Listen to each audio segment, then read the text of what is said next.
hair fresh for things. This is not fresh hair. This is old hair. This is 10 a.m. hair. You don't know about that life. Women. It's hard to be a woman.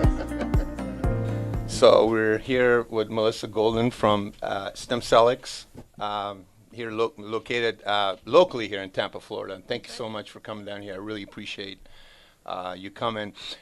Can you tell me a little bit about stem cell? What is it exactly? So everyone's made up of cells. We have hair cells, skin cells, lung cells, heart cells, and stem cells are a rudimentary form of cell that when they divide, they can turn into another stem cell, or they can turn into one of those other types of cells, cartilage cell, heart cell, lung cell. And that's really what gives stem cells that regenerative property. So we use stem cells to reduce inflammation and regenerate tissue. Nice. So that we can avoid things like drugs, injections, surgeries. So it's been around in the U.S. almost 30 years, the protocols we use since 1999, and it's really doing some promising stuff with individuals. That is awesome. How did you get involved in this industry? It's a fascinating industry. It really fascinates me, and since it's been around, I've been fascinated by it. But how did you get involved in it? So I was in the field. We were doing functional medicine, high-dose vitamin C, IVs, modified Myers cocktails. We had a lot of chronic patients, and we were trying to figure out what we could do to get them better faster instead of these, 6-month care plans. And I just decided, hey, why don't we try stem cell therapy? And after our first round of patients, the results were so phenomenal, there's just no way I could do anything else. So I've been doing it ever since. How long has it been? About 6 years. Nice. What is regenerative medicine exactly? Can you explain it to me? Yeah. Regenerative medicine is just a form of medicine that uses cells to regenerate tissue. So it's simply growing new tissue and healing the body, and healing the underlying cause of these diseases instead of just, covering up with drugs or, fixing the problem with surgery. Once again, so there are different type of stem cells. Mm-hmm. There's plenty of different ways to get them, especially here in Tampa. There's lots of different clinics that claim that they sell stem cells or they do stem cell therapy. There's a couple different types. The first I want to talk about is embryonic stem cells. Embryonic. Back in the 90s, George Bush made that illegal because it come from aborted fetuses. So that's illegal in the U.S. No one's able to do that due to ethical issues. However, once we're past that, there's two other kinds that we see mainly, and those are adult stem cells, and we can get those from placental, umbilical cord, amniotic, the afterbirth process. A lot of Tampa clinics and clinics all over the U.S. offer that, but I like to caution people against it because it's not really a live sample of cells. When you take a product that is perishable, such as human tissue, and you put it on a shelf for 3 to 5 years, either by freezing it or dehydrating it or chemically preserving it, you're going to affect the viability of the cells. I get you. Right? So what we do in the adult stem cell realm is we use adipose derived stem cells. As an adult, you have stem cells stored in your fat tissue, adipose, or in your bone marrow. I get you. They're kind of the same. The only difference is how we get them is different. Bone marrow stem cells are great. However, you have to drill into a bone to get to them, so it's a little bit painful for the patient. So we choose adipose. The technology is a little bit newer. The yield is higher. Most people don't mind donating a couple tablespoons of fat to me. Why from fat? Because it's easier to get.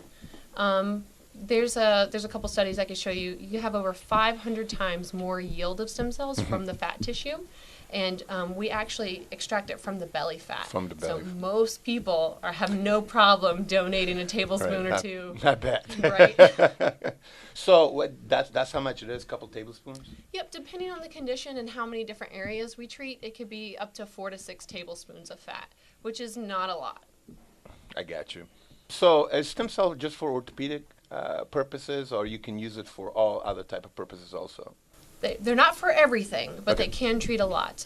If you go online and you just Google stem cells, most of the stuff you're going to see is going to be for orthopedic because there's been a ton of work with it, and the testing is really simple, right? Hey, you don't have a meniscus? Let's put some stem cells in there. We're going to look at this MRI in 6 months. Look, there's a meniscus. So it's very black and white.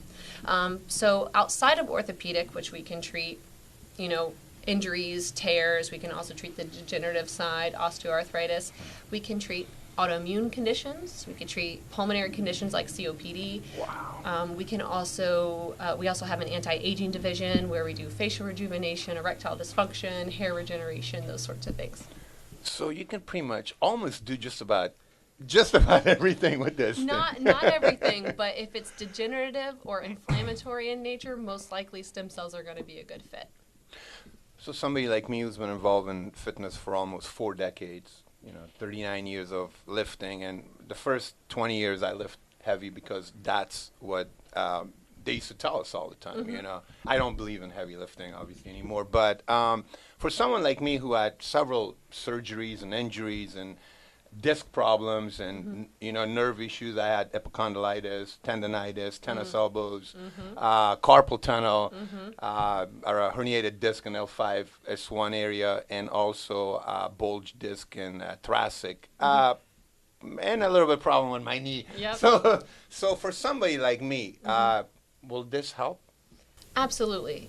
Every single patient is different, but all those that you described are things that stem cell with PRP can help drastically. Remember that stem cells are the only thing in the world that can regenerate connective tissue. Nice. And that's what we're talking about in those joints that are affected is the connective tissue. It's either injured, torn, or it's degenerative, such as arthritis or chronic inflammation. When we talk about the tennis elbow, we can treat that very well with stem cell and PRP. Another question. I had surgeries on both shoulders also, but the surgery was because of actually one of them was a partial tear of tendon, and another one was a complete tear of a tendon. So probably it can help with a complete tear, but could it help with a partial tear? Can you tell me a little bit about that? How's that work? Do you actually have a piece of paper? I'd like to show you. I'd like to demonstrate the limitations of stem cell. Damien will get that for us. I find that it's very helpful to see. Thank you. So let's pretend this is a totally intact piece of tissue. We'll call it a tendon. Sure. Right? If you have a tendon tear like this, flopping around causing you discomfort, stem cell can help with that.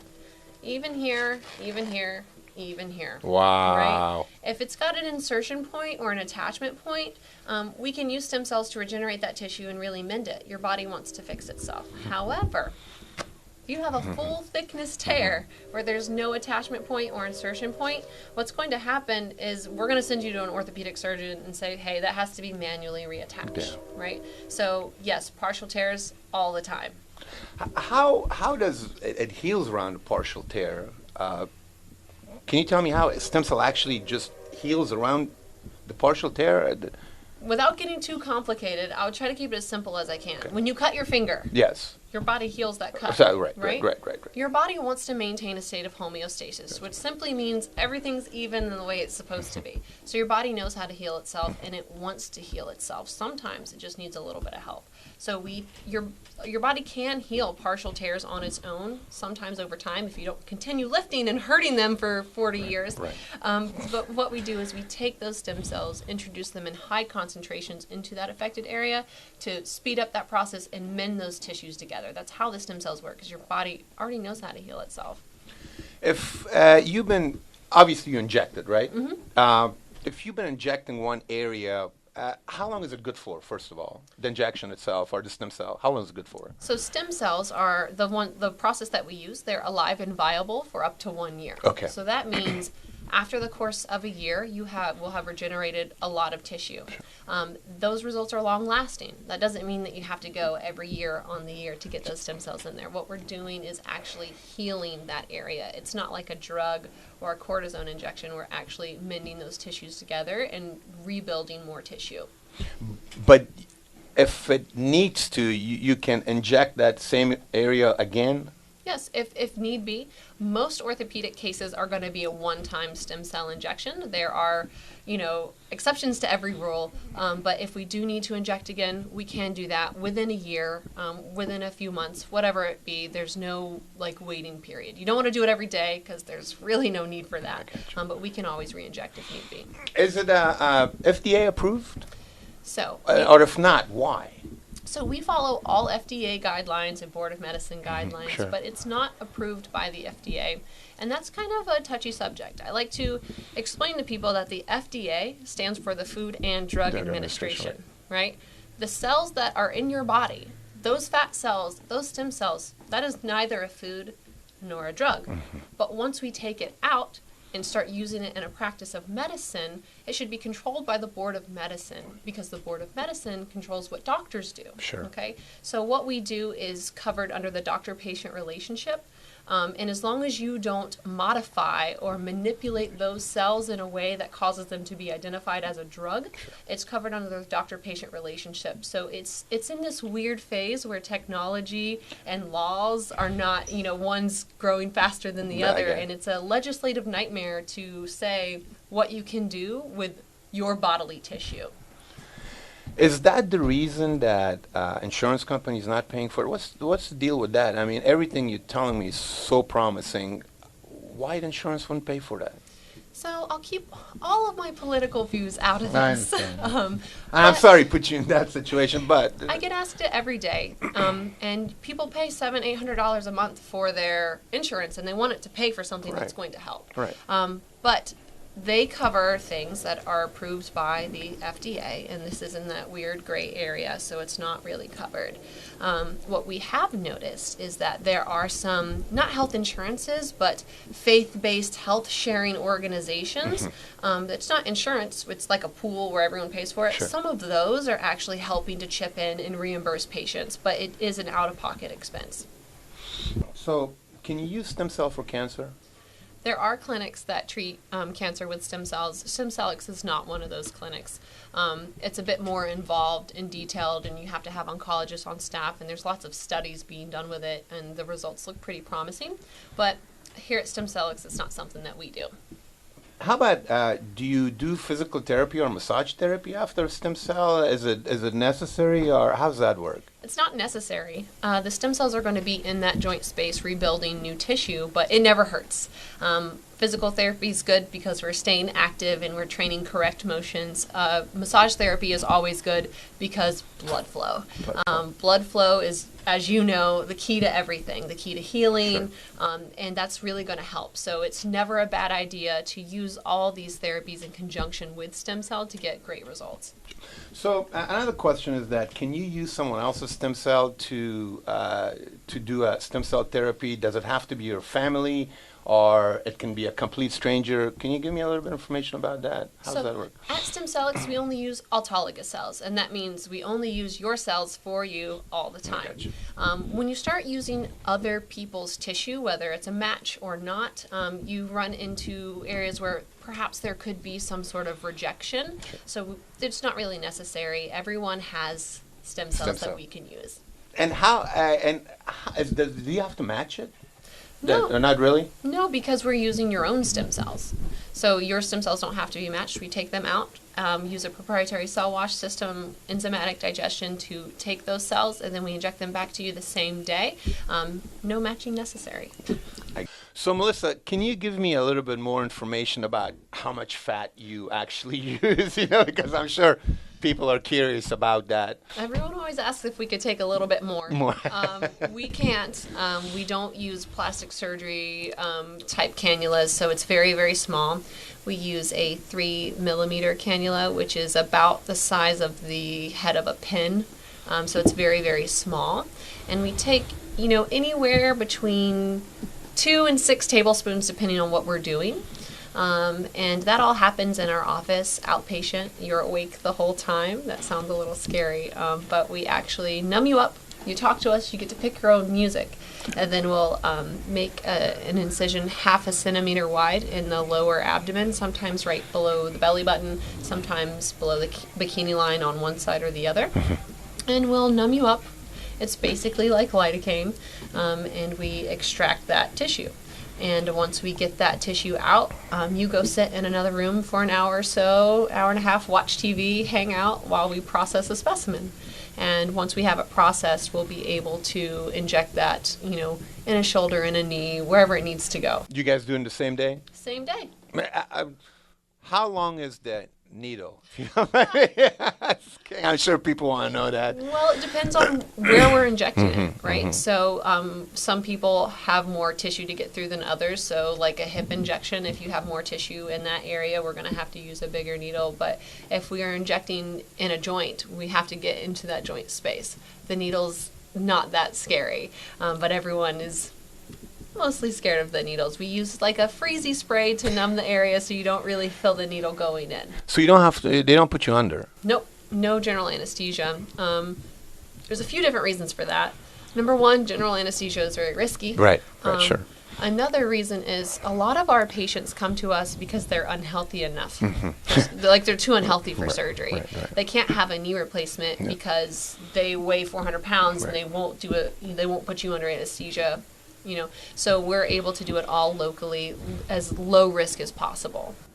As far as injecting a knee area, what kind of results you guys getting, especially knee? Because I heard that you can get some really good results out of the knee injection. Yes, so we're 93 to 95% successful in significant tissue regeneration.